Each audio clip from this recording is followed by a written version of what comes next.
Bem-vindos a mais esse episódio do nosso podcast Conversa Aberta com o Urologista. O episódio de hoje é o episódio número 25. Então, como eu falei anteriormente, esse mês de novembro é um mês especial para urologia e eu quebrei o tema rastreamento do câncer de próstata em Novembro Azul em 3 episódios. Se você não ouviu ainda o episódio número 24, seria interessante que você ouvisse para entender esse episódio aqui como uma continuação do anterior. Tá ok? Eu queria mais uma vez agradecer a todos que têm dado apoio ao nosso podcast, que têm deixado as resenhas, os comentários no podcast da Apple e a todos que têm acessado o meu site na parte do podcast e mandado comentários. Tá ok? Então nesse episódio de hoje eu vou falar para vocês como é que é feito o rastreamento, né, com os exames, quais são os sintomas do câncer de próstata, vou explicar por que a gente não pode ficar esperando pelos sintomas e vou deixar claro para vocês que nada se perde fazendo o rastreamento. O rastreamento é importante no câncer de próstata, assim como em outros, e eu vou explicar para vocês por que ele funciona para a próstata até um pouquinho diferente dos outros. Então não saiam daqui, fiquem conosco e após a música de introdução, o episódio na íntegra. Sejam bem-vindos.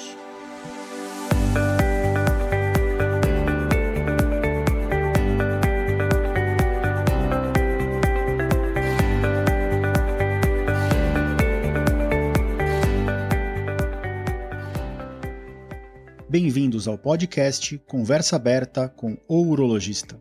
Meu nome é Giovanni Marchini, sou médico urologista formado pela Faculdade de Medicina da USP e serei o anfitrião desse show.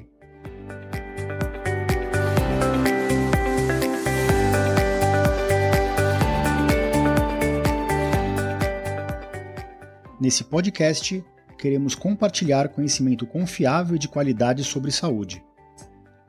Com um formato único e inovador e sempre com o foco no paciente, nós vamos esclarecer as suas dúvidas, trazendo todos os ângulos das situações vivenciadas no dia a dia da urologia.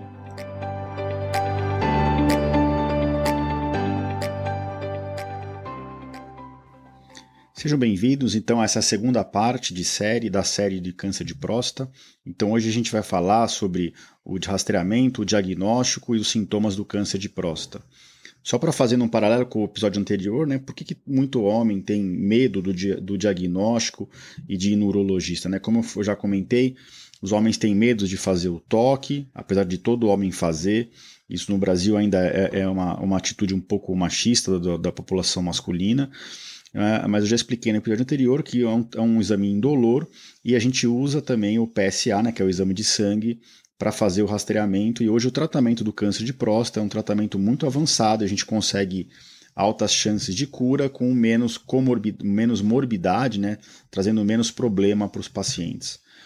Então, como é que surge o câncer de próstata? O câncer de próstata é o resultado de uma multiplicação desordenada de células da próstata. Se uma célula, isso vale para vários tipos de câncer, tá bom, gente? Então, se uma célula perde a capacidade de se auto-exterminar, isso chama apoptose. Então, quando uma célula percebe que ela teve uma mutação ao se desenvolver ou ao se duplicar, ela se auto-extermina, ela se mata, e para que não surjam no corpo os tumores. Quando a célula perde essa capacidade, ela começa a se desenvolver, a se proliferar de forma indiscriminada, e aí surgem os tumores, e o tumor vai ser daquele órgão no qual isso aconteceu. Então, na próstata, nada mais é do que isso, é um órgão glandular.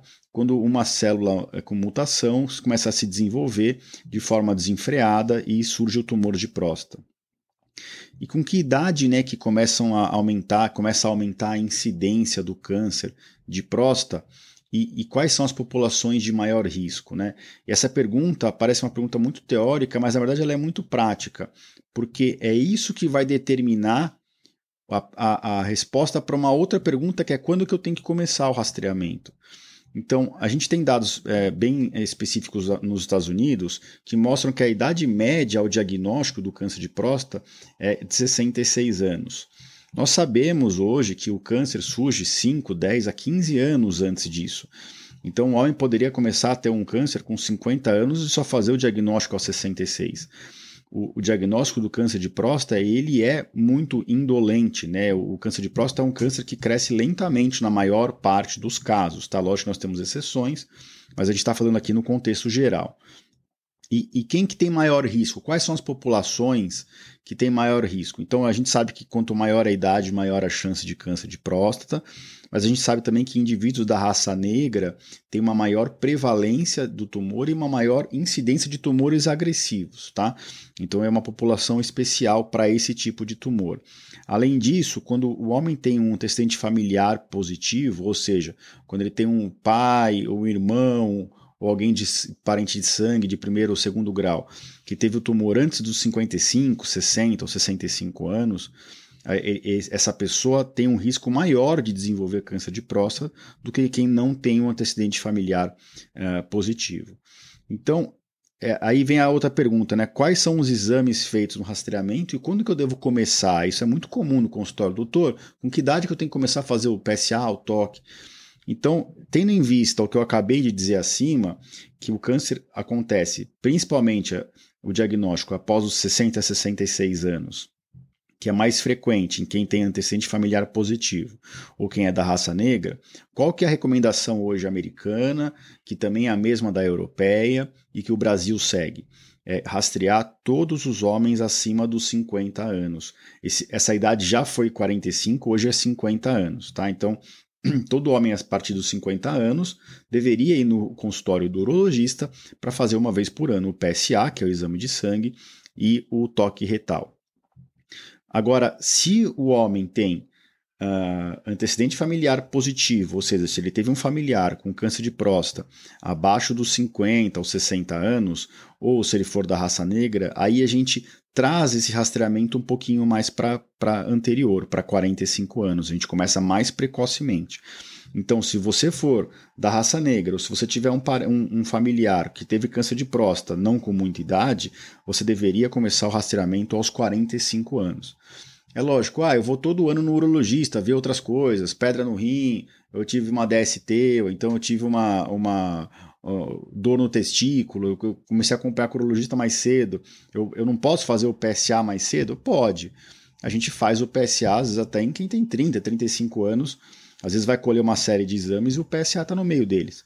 Agora, o que seria meio que recomendado e obrigatório é a partir dos 50 anos ou 45, em quem tem antecedente familiar de câncer de próstata ou quem for da raça negra. E só lembrando que o rastreamento ele é feito dessa forma, toque retal e coleta no sangue do PSA, que é o antígeno prostático específico. Como o nome dele diz, o antígeno prostático específico ele é específico da próstata, né? Ele não é específico do câncer de próstata. Então, nós temos várias situações que também elevam o PSA. Então, uma inflamação, uma infecção da próstata, que a gente chama de prostatite, aumenta o PSA. Homens que têm a próstata com volume muito aumentado, então uma próstata às vezes de 100, 150 gramas, gera um PSA mais alto do que uma próstata de 40, 45 gramas. É mais glândula produzindo o PSA que cai no sangue. Ou então, homens, a gente vê no consultório, às vezes homens que andam muito de moto ou de bicicleta, mesmo fazendo aquele jejum sexual de 4, 5 dias e sem andar de bicicleta de 5 dias, às vezes a gente tem um grupo de homens que tem o PSA um pouquinho mais elevado. Então o que eu sempre oriento meus pacientes é, o toque serve para identificar tumores que não aumentam muito o PSA, isso pode acontecer em tumores que são muito indiferenciados, a célula mutou tanto que ela nem parece mais uma célula de glândula de próstata. E ela produz pouco PSA, então o toque serve para identificar esses tumores. Agora, mais importante em relação ao PSA, mais importante que um valor isolado do PSA é a curva desse PSA ao longo do tempo. Então eu vou dar um exemplo para vocês aqui. Chega um homem aqui no consultório com um PSA de 8. O PSA normal, gente, hoje em dia, a gente considera até 4. E a gente gosta mesmo que ele fique abaixo de 2,5, tá, no sangue. Agora, esse homem com PSA de 8, eu pergunto para ele, você tem outros PSAs colhidos ao longo da vida? Ele falou, não, eu trouxe aqui os últimos 5 anos de PSA. E aí ele vê que o PSA dele veio 7,5, 7,7, 8, 8,2, 8. Então está variando em torno de 8 e subindo muito pouco. E às vezes ele até traz uma biópsia anterior mostrando que ele não tinha tumor. Então, às vezes, a gente encontra isso no consultório, homens que têm o PSA mais elevado e que não tem nenhum sinal de tumor. Geralmente, o tumor de próstata ele faz o PSA subir muito de um ano para outro, quando ele começa a aparecer. Então, eu vou dar um exemplo de um segundo paciente. Chegando aqui no consultório, um paciente com PSA de 3,5, que estaria dentro do normal. Aí ele também me traz os últimos PSAs. Então, o PSA 5 anos atrás era 1, 4 anos atrás era 1,5, 3 anos atrás era 1,8, 2 anos atrás era 1,8, o ano passado 2,5 e agora 3,5.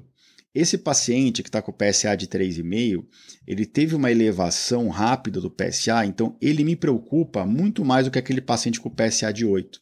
Tá? Então, só para mostrar um exemplo prático para vocês, como a curva do PSA, a evolução do PSA, a análise dela é mais importante do que uma coleta isolada do PSA. Então não existe isso, eu vou ao neurologista, faço um PSA hoje e só vou fazer de novo daqui a 5 anos. Não façam isso. Vai todo ano colher o exame, porque a evolução dele vai dar muito mais indícios para a gente do que um valor isolado. Tá? E quando o PSA vem suspeito ou toque suspeito, a gente costuma partir para uma biópsia e a gente pode hoje em dia também valer mão da ressonância multiparamétrica de próstata para identificar nódulos suspeitos e até às vezes refinar a nossa biópsia.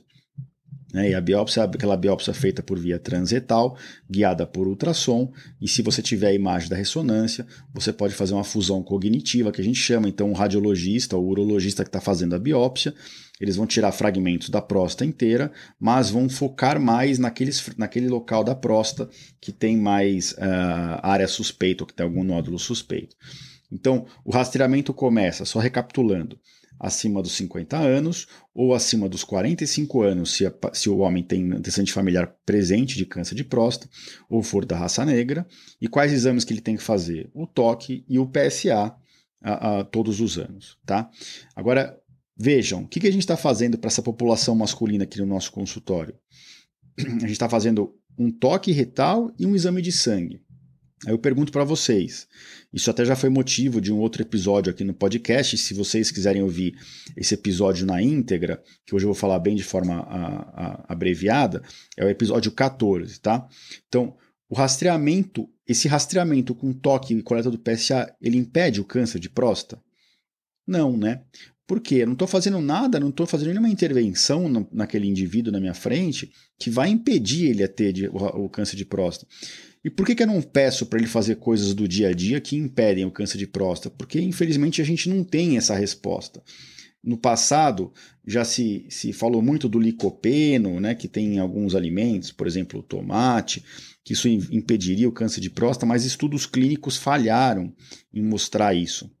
Então, acho que o homem tem que ter uma vida saudável e tem que continuar passando nos médicos para fazer o rastreamento. Então, a prevenção aqui do câncer de próstata, a gente chama de prevenção secundária, tá? É diferente de um rastreamento que funciona como prevenção primária. Então, por exemplo, se eu pedir para o indivíduo parar de fumar, vai diminuir a chance de ele ter infarto e câncer de pulmão. Isso é uma prevenção primária. E no urologista, fazer o exame de toque, o PSA, é uma prevenção secundária. E qual que é a definição de prevenção secundária? É aquela na qual você faz uma intervenção, você institui uma medida que não vai impedir a pessoa de ter o problema, de ter o câncer aqui no caso, mas vai permitir que você faça o diagnóstico de forma tão precoce, tão rápido, que você aumenta muito a chance de cura. E é isso que acontece no câncer de próstata. Quando a gente faz o diagnóstico precoce, a gente aumenta a chance de cura e a cura chega a mais de 95%. Tá ok, gente? Então, o rastreamento do câncer de próstata é uma prevenção secundária. A gente faz o diagnóstico precoce e aumenta muito as chances de cura. E quais são os sintomas do câncer? Porque até agora a gente falou de rastreamento. Então, os sintomas do câncer de próstata, quais seriam? Então, a gente tem vários, né? Sensação de vontade de urinar e não consegue urinar direito, dificuldade em interromper a urina, urinar com jato fraco em gotas, sair sangue na urina, sensação de dor no baixo ventre, né? Dor na bexiga, sangue também no esperma, ardência para urinar, dor lombar, dor nas costas, dor óssea, dor ao ejacular. Então, esses todos são sintomas que a gente pode achar nos casos de câncer de próstata. E por que a gente quase nunca ouve falar desses sintomas? pelo seguinte motivo: esses sintomas não são exclusivos do câncer de próstata. A própria doença benigna da próstata, que é mais frequente até do que o câncer de próstata, né, a hiperplasia prostática benigna, o HPB, ela pode dar sintomas muito parecidos com esse, às vezes até os mesmos. Então, quando um homem chega aqui no consultório com sintoma desse que eu comentei e com o PSA baixinho, a gente está falando de doença benigna, provavelmente, não está falando de câncer. Então, quando a gente faz um diagnóstico de câncer num paciente que está com esses sintomas que eu citei, provavelmente esse câncer já espalhou pelo corpo, que é o que acontecia no mundo inteiro na década de 60 e 70, antes de se ter o PSA para rastrear o câncer. Naquela época, se fazia o diagnóstico do câncer quando o homem ia procurar o urologista com problema para urinar, sangue ou dor no corpo, que nem eu falei aqui.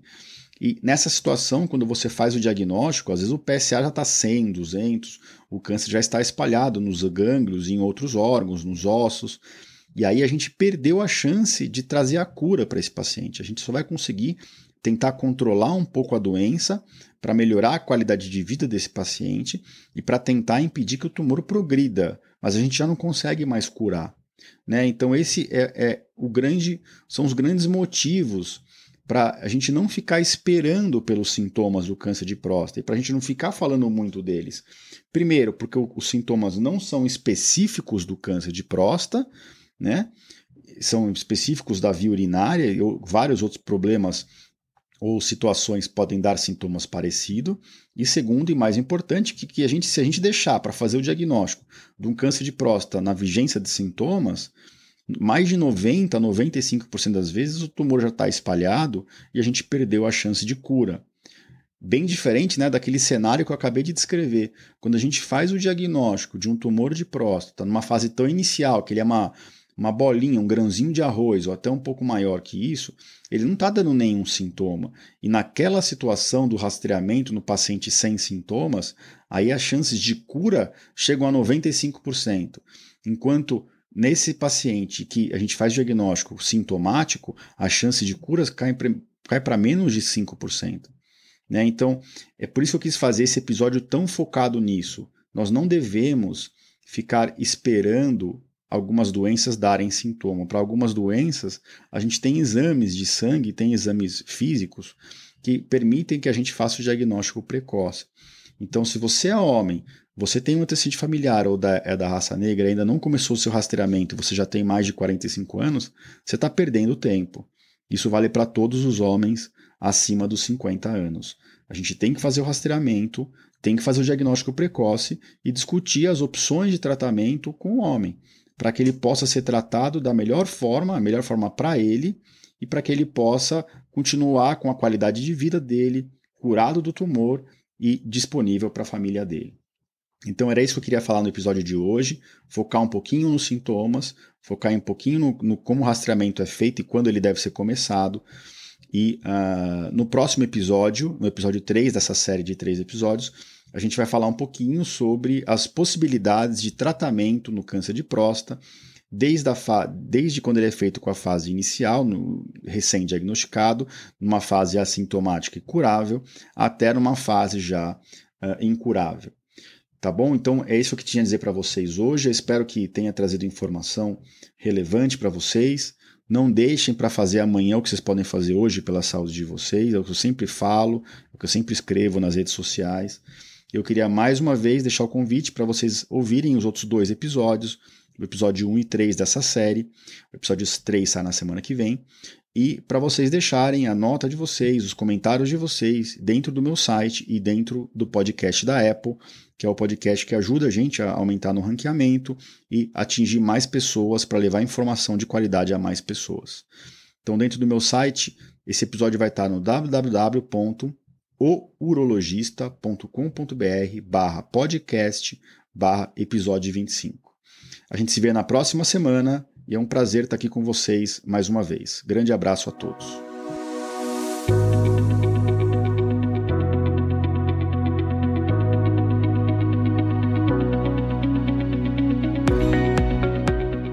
Você ouviu a mais um episódio do podcast Conversa Aberta com o Urologista. Mais uma vez, obrigado e até o próximo.